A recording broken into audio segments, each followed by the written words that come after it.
God bless you, beautiful people on YouTube and on Facebook this morning. Blessings to your family. Hope everyone was well yesterday and this morning. You didn't get no phone call that someone was hurt, perhaps even passed away. And blessings to your family if you did.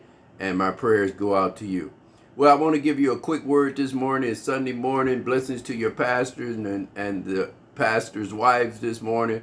Don't nobody know what nobody goes through. That's just like me trying to say, well, I know what a pastor do, and I've never been a pastor. Same way I don't know what a police do. I've never been one. I never know what a fireman's running to the fire while most people are running away from them. So it's sort of hard to tell what a person should be doing when you never walked in their shoes. So we have to be just careful about putting our mouth on people, because it's not about what people is doing. It's what about you are doing. And that's the whole message of us talking about what people should be doing, especially in this walk. Just a little nugget early this morning before you go to your own ministry. I want to talk out of the book of Proverbs chapter 13, verse 20. And what this passage is talking about, we have to be so careful who we surround ourselves with. We could surround ourselves with people that mean you no good. And you can even be married in a relationship. Look straight ahead. Don't, if you and your husband watching this or your boyfriend watch, just look straight ahead and look like you're stupid. You don't know what's going on. We can be laying with somebody, get 15, 20, 25, 30 years. I talked to a guy yesterday on the fishing bank, and he came down. I met him down there before. We've been out there about 4 or 5 times together, and he told me, he said, man, I was hoping that you was here this morning. He said, I left the house and I hope Charles is down there. He said, you are such a nice guy. I mean, he said, you just always giving encouraging words, no boasting and bragging to me. That's what I'm supposed to be doing as a pastor. I'm supposed to be nice to people. Whoever I meet, speak to people. That's what I do. That's my job, to get somebody to see that my fruit is out there. Come on, somebody. So we have opinions about what people should be doing, but you have to really be careful about what you're doing.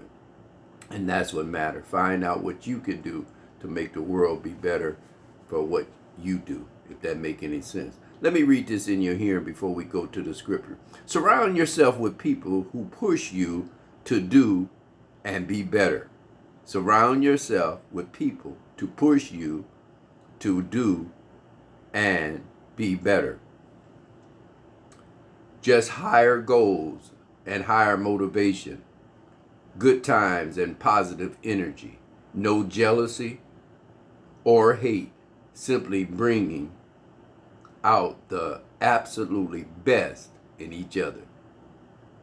You see what I mean? You have to surround yourself with people that's positive from you, for you. And we run across so many people in our lives, which the devil is set up to make sure that we hook up with people that's not trying to take us to our destiny. Proverbs chapter 13, verse 1, Proverbs chapter 13, verse 20, it reads, watch the company that you keep. Surround yourself with others who will continue to inspire you to your better being, So that's what we're going to talk about today, in surrounding yourself with awesome people. And I'm finding out through this year and a half, how many people is hurting because who you hooked up with. You was doing good until you hooked up with him. Going to school, had everything together, your life was on track, and hooked up with a known drug dealer, a known womanizer, a known playboy, a known wannabe pimp. My God, you hooked up with him. You made a decision to do it, and now all hell done broke out into tearing up your life, and you're trying to get it back on track. Well, you can do it. You just got to make sure that you surround yourself with positive people. Get away from them negative people. Get away from them zeros, and get away with start hanging around with some heroes. My God, that sounds good to me, about hanging with some good people. Hanging around good people, family members, could be one that can take you there. Oh, I felt that in the spirit. Your family member is the first one to knock you off your mark. Won't do better, won't get better, and hanging around people that know that they shouldn't be hanging around. And that's what we do. My testimony is the same. Working couple jobs, hooked up with people that's known drug dealers, and there I went. And thank God that I came out. Isn't that's it don't matter what you into, it's matter if you can come out of it. Because we all got into something. Everybody that's listening to me, I don't care how big your head is, I don't care how nice your suit is, you've been through something too. So church folks, let me tell you something. You've been through something too, and God hates know a couple things in the Bible, and I know one he hates is pride. And so when you become delivered, whether you're a pastor or a guy that cut the church grass, it is our job to continue push people to Jesus Christ. All of us are supposed to be doing that, whether you're doing it or not. Well, I don't do no church. I don't deal with no church. I don't deal with no church people. Well, I'm telling you, you got a long road. And I'm telling you, it's not going to be easy. If you're not including God in your life, the one that give you breath for your body, I'm telling you, you're in a long road for hell. I'm just letting you know that. So the ones that's not accepting Jesus Christ as their Lord and their Savior, you're going to go through something. But we're talking about surrounding yourself around positive people. And there's nothing wrong with helping people. There's nothing wrong with helping the chicken, the pigeons. But I am an eagle, man. I am supposed to fly with the Lord. He talks about that. And sometimes you have to leave people and go in your secret place. Jesus used to always leave them. Enough was enough. My God. So Jesus left and went to a secluded place where nobody could find him so he can pray. And that's what we have to do, to come away from them negative people. We're in too many relationships that is negative. My God. Some people could be laying right with you, in the bed with you every night, and don't like you. Wow, that's deep, isn't it? But it's happening right now. I've just talked to a man yesterday, 32 years of marriage. And he said him and his wife get along good. They raised the kids, put them through college. And they found out at the end it was time for them to just be alone, be by themselves. He said he agreed with him.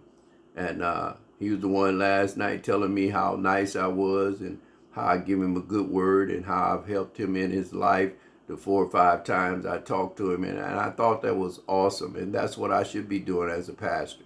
But one thing about it, God have a way of letting you know without people what you're doing.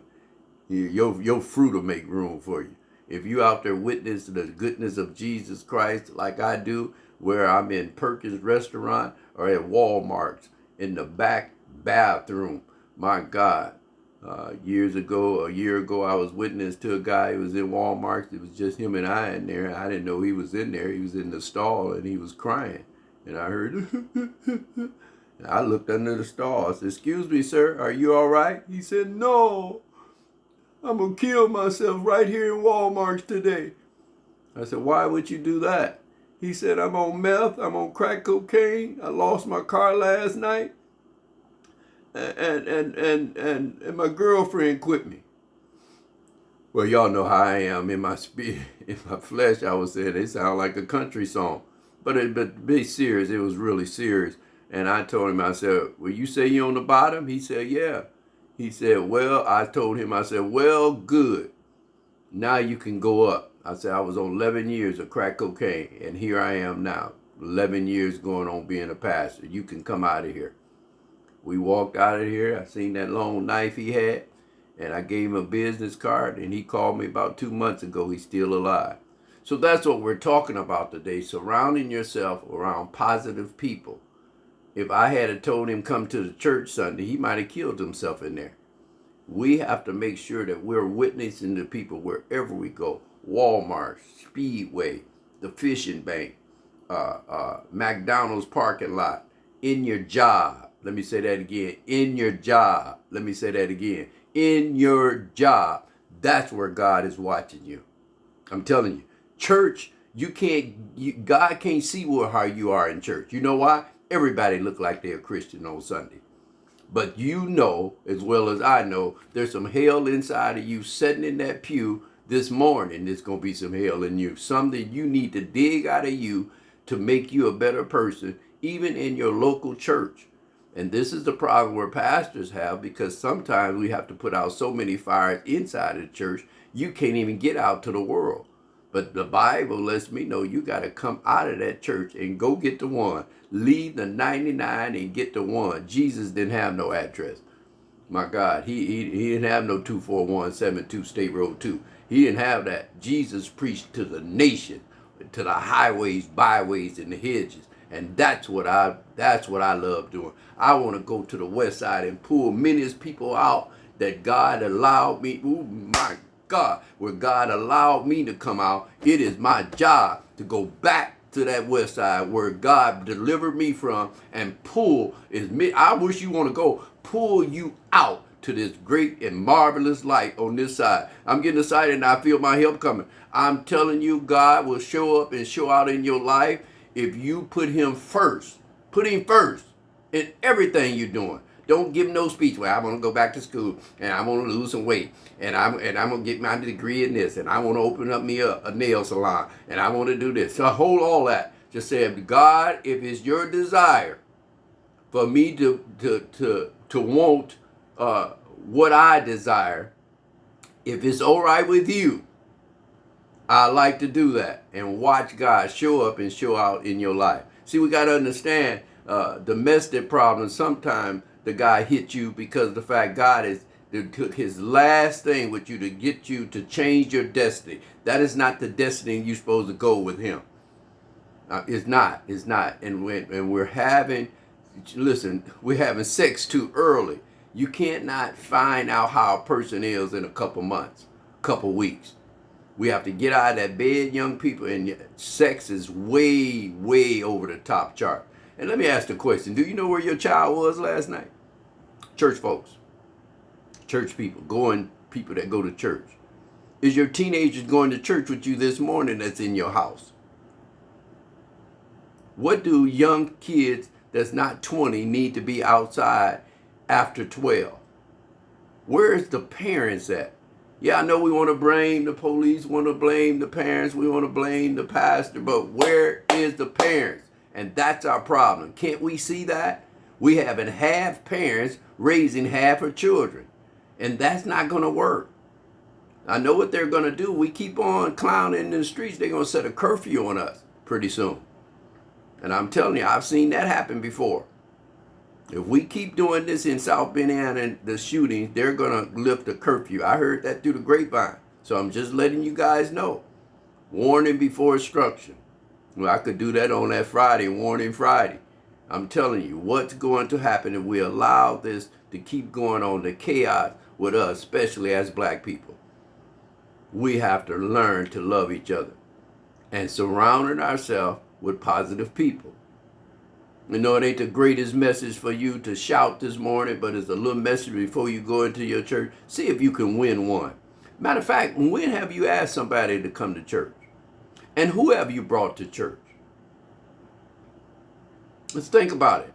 What are you doing to help this world? Instead of giving an opinion of what everybody else should be doing, what are you doing? Is it somebody coming to you and saying you're nice? You're a nice person? If you ask 30 people how you are, what would they say about you? Look in that mirror today and this morning, look in that mirror, your twin, and ask yourself if you're doing everything that God wants you to do, or you doing you.